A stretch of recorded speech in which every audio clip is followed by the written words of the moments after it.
다윗이 왕이 되어서 헤브론에서 7년 6개월 동안 지금 왕직을 수행하고 있습니다. 그런데 아직은 왕이 됐지만은 전 지파의 지지를 받지 못한 유다 지파의 별다른 큰 지지를 아직 받지 못하고 있습니다. 그런데 여부수 족속에서 시온성을 빼앗고 나니 거기에 예루살렘 성을 도읍으로 삼고 이제는 본격적인 많은 지파가 통합이 되면서 통합 왕국의 제대로 체제를 갖추게 됐습니다. 그래서 왕권을 회복하고 종교적인 통합을 꾀하는 것이 다윗의 목적입니다. 그래서 강한 백성들, 강한 나라를 만드는 것이 다윗의 꿈이었어요.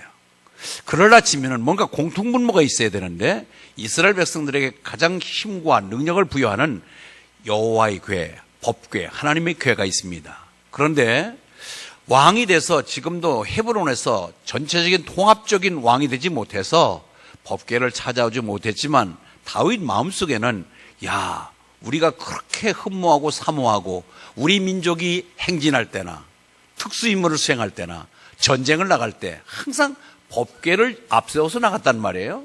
그런데 그 법궤가 없어졌어요. 그래서 수소문 끝에 이 법궤가 지금 어디에 있는가 찾아보니까 70년 전에 사사시대에 엘리 제사장 때에 블레셋과의 전투 시에 이 법궤를 앞세우면 전쟁에서 이긴다고 하는 막연한 기대치를 가지고 전쟁 준비도 제대로 되지 않은 상태 속에서 전쟁을 치다가 이 법궤를 블레셋에게 뺏깁니다. 그래서 이 법궤를 뺏은 블레셋은 다신론 국가입니다.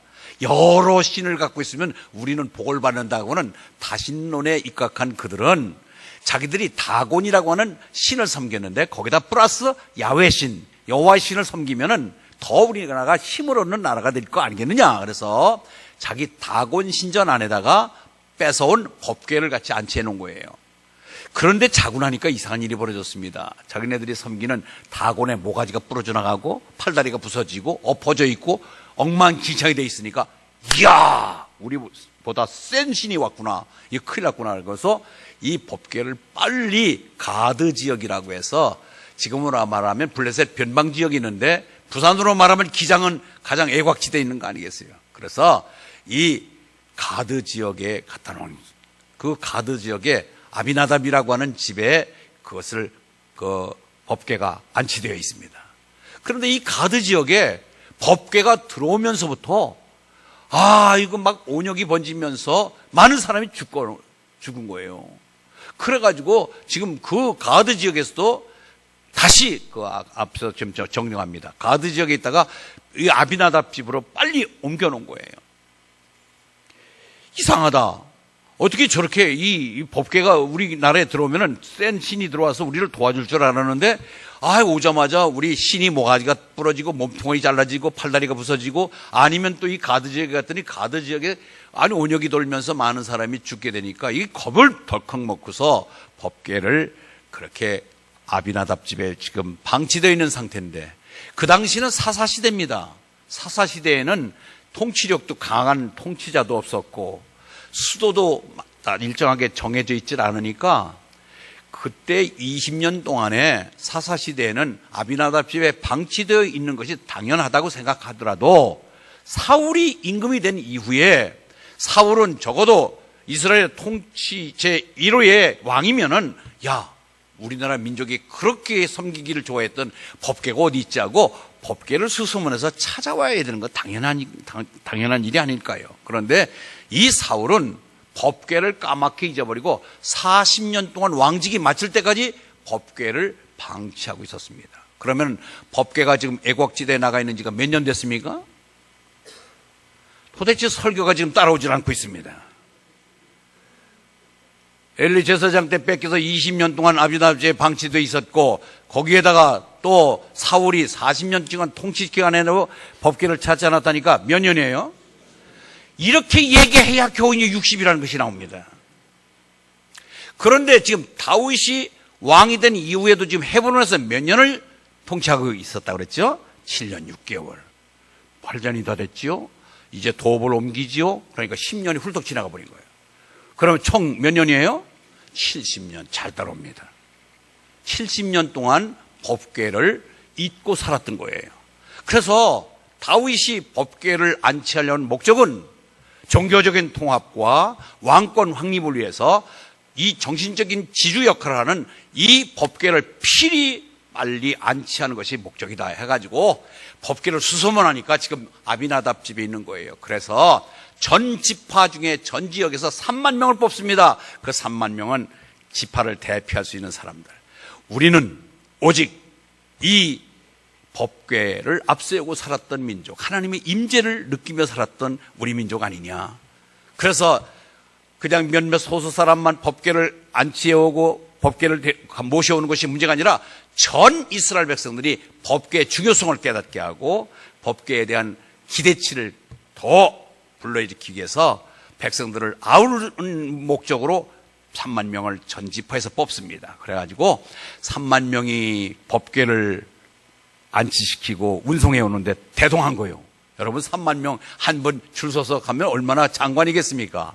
거기다가 새 수레를 만들었습니다. 수레를 멋지게 새로 만들고 우사와 아유라고 하는 아주 법궤를 아주 수레를 잘 모는 수레 달인 2명을 세운 거예요.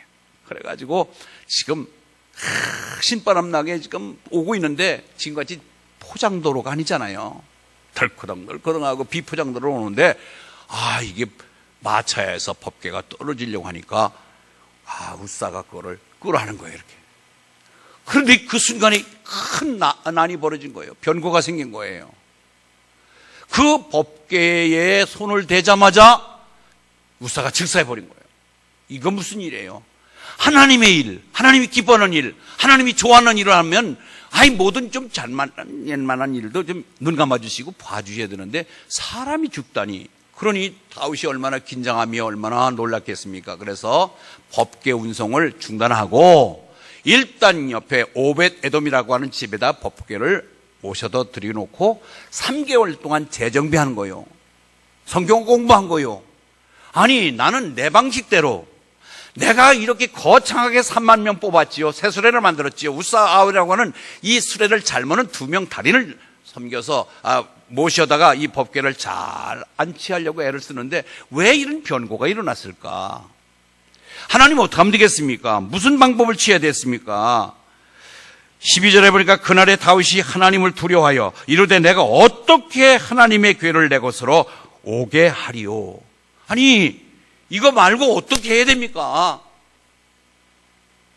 그런데 오베데돔 집에 석 달간 있는 집에 그 집에는 복을 받았다고 오늘 얘기하고 있는데, 그래서 오늘 이 말씀 속에 우리에게 주는 교훈을 발견하면서 저와 여러분들이 하나님의 백성으로서 하나님의 일을 감당하며 하나님 기뻐하는 일이다, 이거는 틀림없이 하나님이 좋아할 일이다 하고 내가 먼저 앞장서서 선두주자가 돼서 일을 이끌어가지만 이것은 어디까지나 하나님 방식대로 해야 된다는 건 사실을 우리가 알아야 돼요. 아멘. 오늘 이 말씀 속에 우리가 좀 더 깨달아야 될 일이 있습니다. 사울은 왕이 되면서 40년 동안 이 법궤를 찾지도 묻지도 않았습니다. 법궤를 잊어버렸다는 얘기는 하나님을 잊었다는 얘기입니다. 하나님의 상징, 하나님의 임재의 상징, 하나님의 말씀의 상징, 하나님의 자체이신 이 법궤, 그 안에는 3가지 성물이 있었습니다. 아론의 쌍난 지팡이, 만나를 담았다는 항아리, 십계명의 두 돌판. 그래서 아주 하나님의 극적인 기적 같은 일들을 만들었던 일을 상징하면서 하나님이 계시다, 하나님이 함께 하신다, 하나님이 이루신다라고 하는 것을 뜻하는 것이 법궤입니다. 그런데 사울이, 그렇게 초대왕으로 등극한 사울이 하나님을 찾지도 아니하고 하나님을 만나려고 애쓰지도 않고 자기 자력으로, 자기의 능력으로 왕직을 40년 수행하다 보니까 말로가 비참했잖아요. 백성들은 어려움을 당하잖아요. 맨 주변에 전쟁이 잦은 전쟁 속에서 백성들이 살기가 어려웠잖아요. 마찬가지입니다. 우리들은 하나님을 바로 모시고 하나님의 말씀 중심으로 내 삶 가운데 하나님을 모시며 사는 이 한 해 길 되길 바랍니다. 하나님 모시고 살아야 돼요. 그런데 그것이 하나님 모시되 어떻게 하나님 모셔야 될까? 내 기분으로, 내 경험으로, 내 지식으로, 내 노하우로? 아니에요. 하나님 말씀하신 바가 있습니다. 너희들 나를 이렇게 섬겨다오 하고 하나님이 말씀하신 바를 우리는 찾아서 그 하나님 기뻐하는 대로 하나님을 섬겨야 될 줄 믿습니다. 그래서 오늘 여기서 우리가 느낄 수 있는 것은 바로 그것입니다. 따라서 합니다. 목적이 좋으면 방법도 좋아야 된다. 아멘. 그래요. 여러분, 우리가 목적도 좋으면 방법도 수단도 과정도 다 좋아야 돼요. 목적이 좋다고 해서 내 마음대로, 내 의식대로, 내 기분대로 하면 안 돼요. 어디까지나 하나님이 이게 법궤를 옮기는 것, 법궤를 모셔오는 것은 정말로 하나님 기뻐하는 일이지만 하나님 방식대로 해야 되는데 그것을 다윗은 그것을 잊고 있었습니다. 그래서 모세 오경을 들여다봐야 대표적인 두 구조를 법궤 모셔오는 방법을 규정을 우리에게 알려준 바가 있습니다. 그것이 바로 출애굽기 25장 13절에서 14절 말씀입니다. 한번 자막해 보겠습니다. 출애굽기 25장 13절 14절 말씀 보겠습니다. 조각목으로 채를 만들어 금으로 짜고 그 채를 궤 양쪽 고리에 꿰어서 궤를 매게 하며 시작.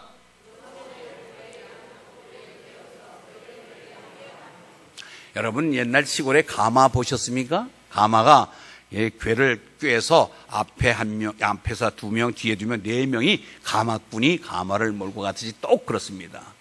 이 법궤라고 하는 것은 이 궤를 꿰서 앞에 두 사람, 뒤에 두 사람을 해서 이 어깨에 메고서 법궤를 운송하도록 되어 있습니다. 그런데 지금 여기서 보니까 이들이 법궤의 운송 방법에 틀린 것이 뭐냐? 또 한 군데가 있습니다. 민수기 4장 15절에 있습니다. 민수기 4장 15절. 민수기 4장 시작.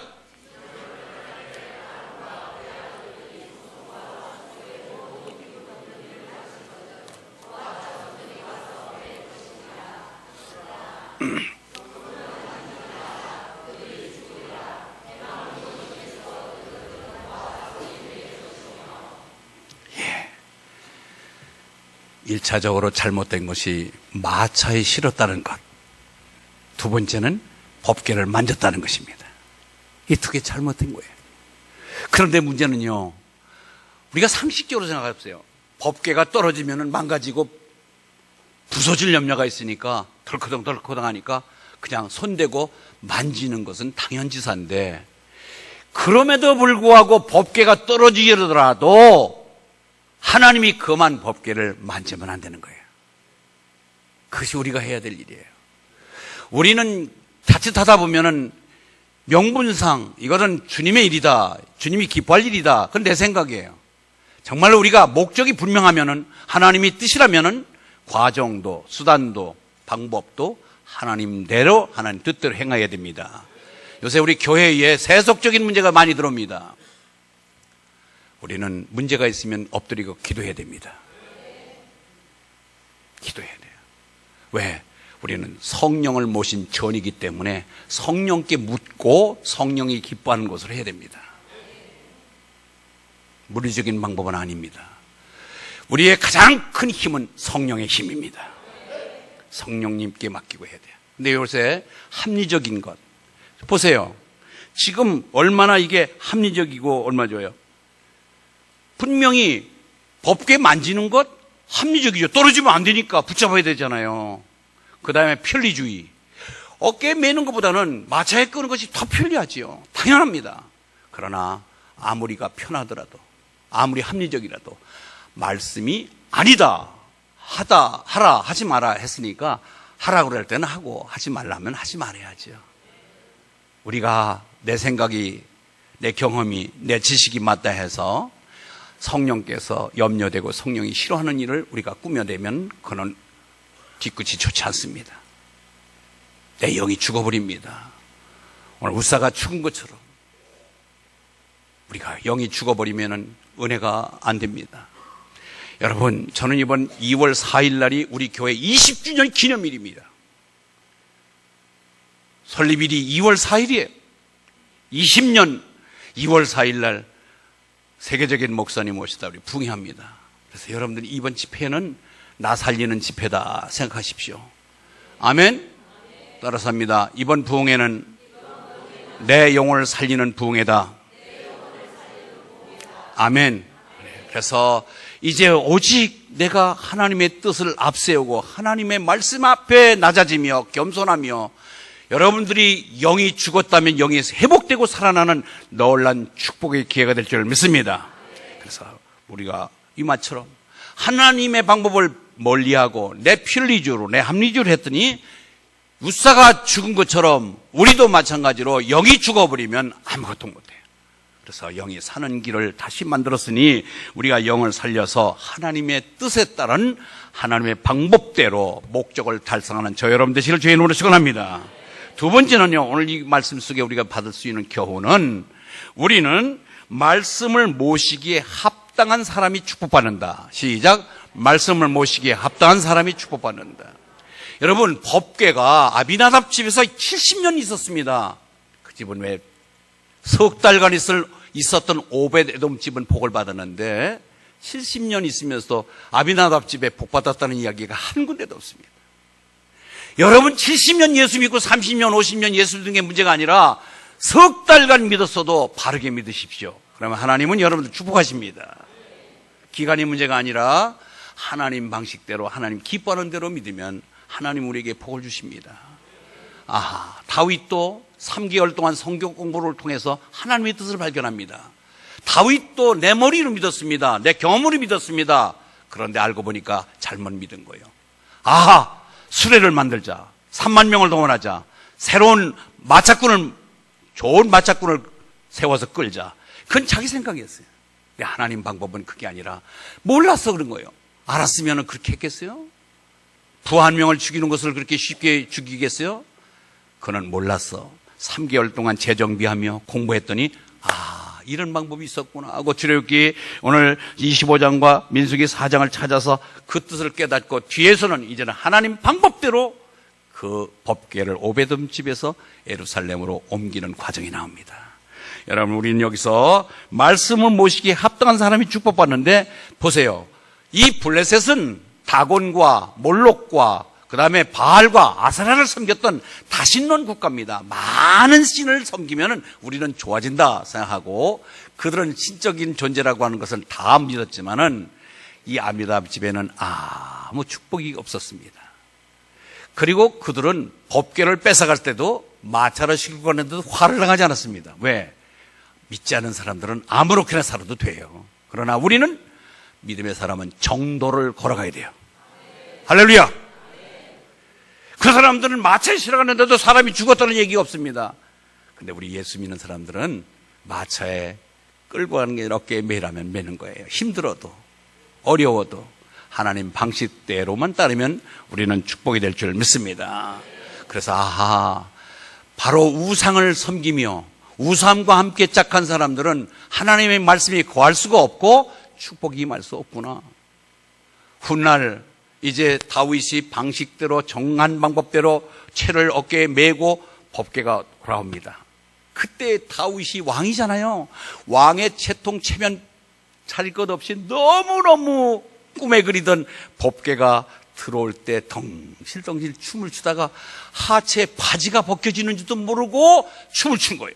그때 그 아내 된 미갈이 아이고 왕이 저러면 되나, 왕의 체면도 채통도 없이 저게 뭐냐며 불평 죽였는데 그 한마디만 했는데도 미갈은 종신 잉태하지 못했습니다. 여러분, 이 교회 안에서 방언기도 막 소리내서 하는 분도 계시고 별나게 막 열심히 내는 사람도 있어요. 그런데 놔두세요. 혼자 다 예수 믿나죠? 왜 그래 하고 열심히 내서 예수 믿는 사람 옆에서 비아냥거리면은 내 영이 죽습니다. 그래서 옆에 열심히 있는 사람들 아이고 참 저렇게도 열심히 내는구나, 잘 믿는구나 하고, 우리가 그렇게 하지 못한다고 나하고 다른 방법으로 믿는다고 해서 조롱하고 핍박하고 어렵게 만들지 말고 저는 나보다도 더 열심히 있네 하고 여러분들 좋게 보시길 바랍니다. 미갈같이 되지 않기를. 여러분, 당대의 여자가 왕의 왕손을 낳아야 그게 권위가 있는데 자식을 한 명도 낳지 못한 무자식, 자식을 소득을 하지 못했습니다. 생산하지 못했습니다. 그래서 미갈은 뒤끝이 아름답지 못했습니다. 여러분, 그런데 문제는 오늘 오벳 에돔에 초점을 한번 맞춰보고 싶습니다. 오벳 에돔은 자기 자의에 의해서 온 게 아니라 그냥 갑자기 법궤가 자기 집으로 들어온 거예요. 그런데 석 달간 있는 동안에 엄청난 축복을 받았습니다. 오늘 보니까 마지막 14절에 보니까 모든 소유의 복을 내리셨나이다. 모든 소유, 즉 농사를 지면은 왜 이렇게 농사가 잘 돼? 송아지가 새끼만 나면 쌍둥이로 태어나는 거예요. 그래서 가축도 잘 되고 모든 소유, 자식도 소유잖아요. 하는 것마다 잘 되는 거예요. 소위 말하면 형통의 복이 넘친 것입니다. 여러분, 우리도 하나님의 말씀대로 하나님의 법궤인 하나님의 임재, 하나님의 예배, 오늘도 이 거룩한 예배를 위하여 여러분들 서둘러서 토요일부터 준비하여 이전에 오신 분도 계실 것이고 서둘러서 나오신 분도 계실 텐데 준비성 있는 예배가 되길 바랍니다. 하나님 보십니다. 그래서 우리가 이 법궤라고 하는 것은 오늘날 우리가 하나님의 말씀, 하나님의 임재, 하나님과 함께하는 것을 우리가 총체적으로 새롭게 만들어가는 새 부대를 준비하는 것입니다. 할렐루야. 그래서 여러분들 금년도에는 우리가 새 목사님을 모시는 목적도 있지만 내 자신의 새 부대를 만들어서 더진 부대 꿰매고 다시 새 것으로 교체하고, 그래서 여러분 의식과 그리고 우리의 모든 예배적인 태도와 신앙적인 태도를 바꿔나가시길 바랍니다. 그러면 여러분들에게는 모든 소유의 복을 받을 줄 믿습니다. 그래서 소유의 복 얼마나 멋있는 거예요. 우리는 이처럼 하나님이 주시는 모든 복을 누리는 저와 여러분 되시길 바랍니다. 말씀에 모실 때에 정말로 이 소유의 복을 얼마나 큰 복인지를 우리가 날마다 누리며 사시길 바랍니다. 당대에 보니까 단비를 내렸습니다. 가뭄은 저주를 말하고 단비는 축복을 말하는 것입니다. 때를 맞춰서 비를 내려주셨는데 레위기 26장 3절 4절에 보니까 거기에 때를 맞춰 비를 주셨다고 얘기하고 있습니다. 하나님께서 때 맞춰 비를 주시고 하나님마다 잘 되게 도우시고 소유가 잘 되고 정말 모든 작물이 잘 되는 것, 이것도 여러분들의 그 법궤를 잘 모신 결과의 축복인 줄 믿습니다. 미국이라고 하는 나라, 여러분이 미국을 무시할 수 없어요. 아직도 세계적인 선진국가고 선교국이고 대국이고 경제의 대국이고 군사의 대국이 미국입니다. 미국은 태초에 청교도들이 미국 땅을 밟자마자 통나무 찍어서 자기 집 지은 게 아니라 제일 먼저 하나님의 집을 짓고 예배드렸잖아요. 그 정신이 지금도 면면이 흐르고 있습니다. 여러분, 하나님 제일주로 살아가며 여러분들 하나님을 제일 먼저 생각하며 하나님 앞에 정말 두려운 마음을 갖고 하나님 섬기십시오. 하나님은 여러분들을 끝까지 보살필 줄 믿습니다. 하나님 그거예요. 그래서 소유가 잘 되는 것. 두 번째는요, 여호와께 법궤 앞에서 섬기는 문지기 역할을 감당합니다.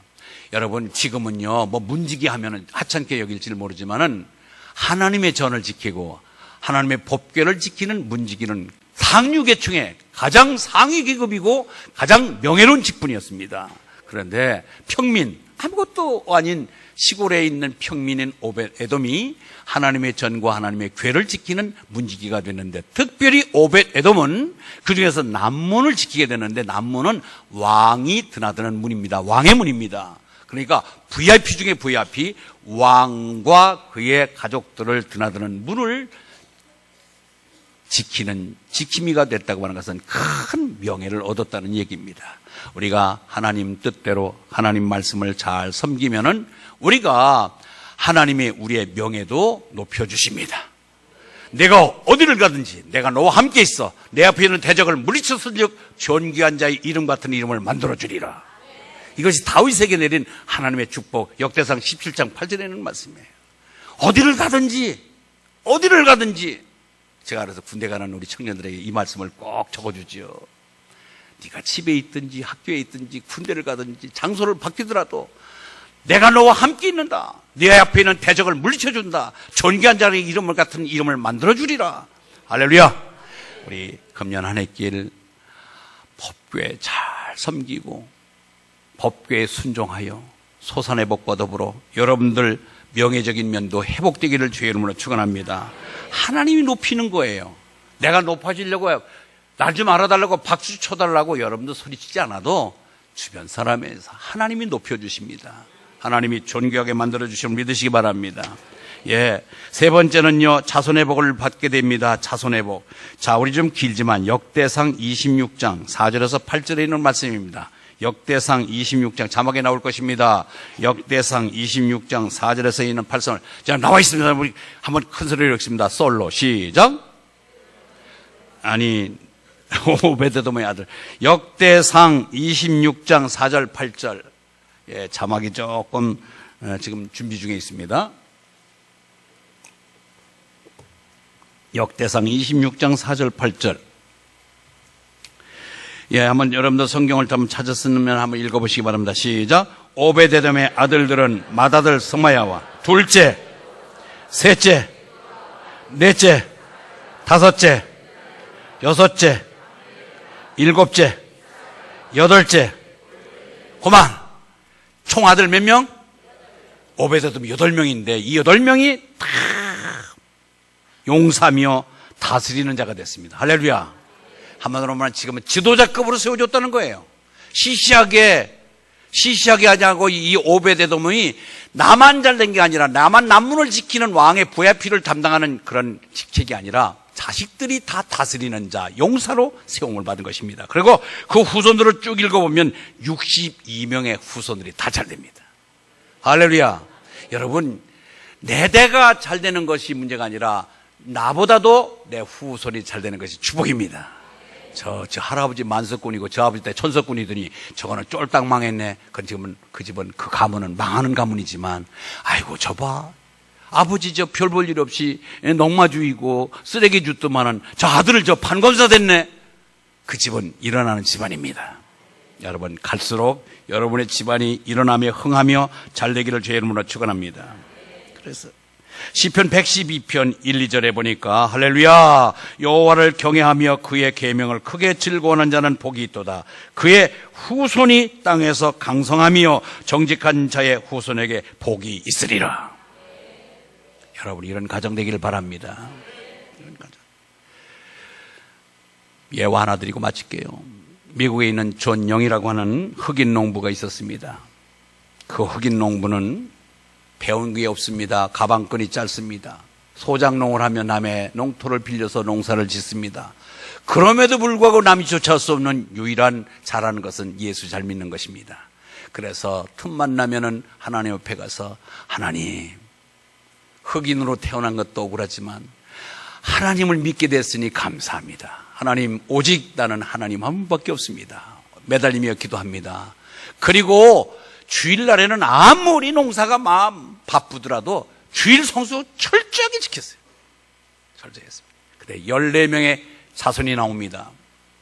14명이 늘 14명을 자손들을 가르칠 때에 우리 집의 뿌리는 하나님이다. 우리 집의 뿌리는 하나님이다. 할렐루야. God is the root in my home. 그러면서 그는 잘 보이는 곳에 그 가운을 적어놓고 늘 지나다니면서 우리 집의 뿌리는 하나님이다. 하나님, 우리 자식들 하나님께 맡겼으니 하나님 키워주시고 하나님이 잘되게 해달라고 날마다 기도했더니 14명이 다 대학을 나왔습니다. 할렐루야. 여러분, 대학 나왔다는 게 뭐 대단합니까? 그런데 더더구나 당대에 흑인이 자녀들을 전원 다 대학을 나왔다는 것은 놀라운 축복이었어요. 그 14명이 거기 보니까 박사, 교사, 간호사, 음악가 등 어떻게 된 게 좋은 나무에서 좋은 열매가 열린다고 했듯이 이 믿음의 가문에서 모두가 다 14명이 시시한 문열이 같은 존재가 하나도 아니라 다들 돋보이는 존재가 나온 거예요. 할렐루야. 이거는 오늘날에도 동일하지요. 우리 가정도 이와 같은 동일한 가정이 될 줄 믿습니다. 하나님 말씀을 삶 가운데 두고 사는 2018년도 여러분들 그러다 보면 오베데돔 그는 하나님의 괴가 집에 들어올 때 정성껏 그리고 그에게 섬김을 다하여 그 법궤 앞에 낮아지고 겸손했더니 그에게는 이와 같이 소산의 복과 주시고 명예적인 것을 회복시켜 주시고 더불어 후손이 잘 되는 복을 누리게 된 것입니다. 말씀 마칠게요. 우리가 목적이 좋으면 방법도 좋아야 됩니다. 이제는 하나님 방법대로 사시길 바랍니다. 내 뜻과 하나님 뜻이 다르면 하나님 뜻을 좇아야 됩니다. 아멘. 아무리 내 뜻이 옳다고 여겨지더라도 하나님의 뜻이 대치되면은 우리는 하나님 방법으로 옮기면 됩니다. 그러면 그것은 여러분들이 복에 받는 길이 될 것이며, 오벳 에돔처럼 그 법궤에 대한 예우, 오늘날 우리가 예배에 대한 하나님에 대한 경외심, 이것만 분명하다면은 우리도 오늘날 소산의 복과 명예적을, 그리고 우리 자손이 잘 되는 아름다운 복을 누리게 될 줄 믿습니다. 금년도에 세부대 준비하시고, 세부대 준비하는 지름길 2월 살이슬 부흥의 생명 걸으시고, 은혜 받아서 내 영이 회복되면 여러분들도 2018년도 결산할 때, 오벳 에돔의 축복이 우리 가문에도 있었구나 자랑하며 감사한 이 한 해가 될 줄 주의 이름으로 축원합니다. 그런 한 해가 되길 주의 이름으로 축원합니다. 아버지 하나님 감사합니다. 오늘도 저희들에게 귀한 주의로 허락하시고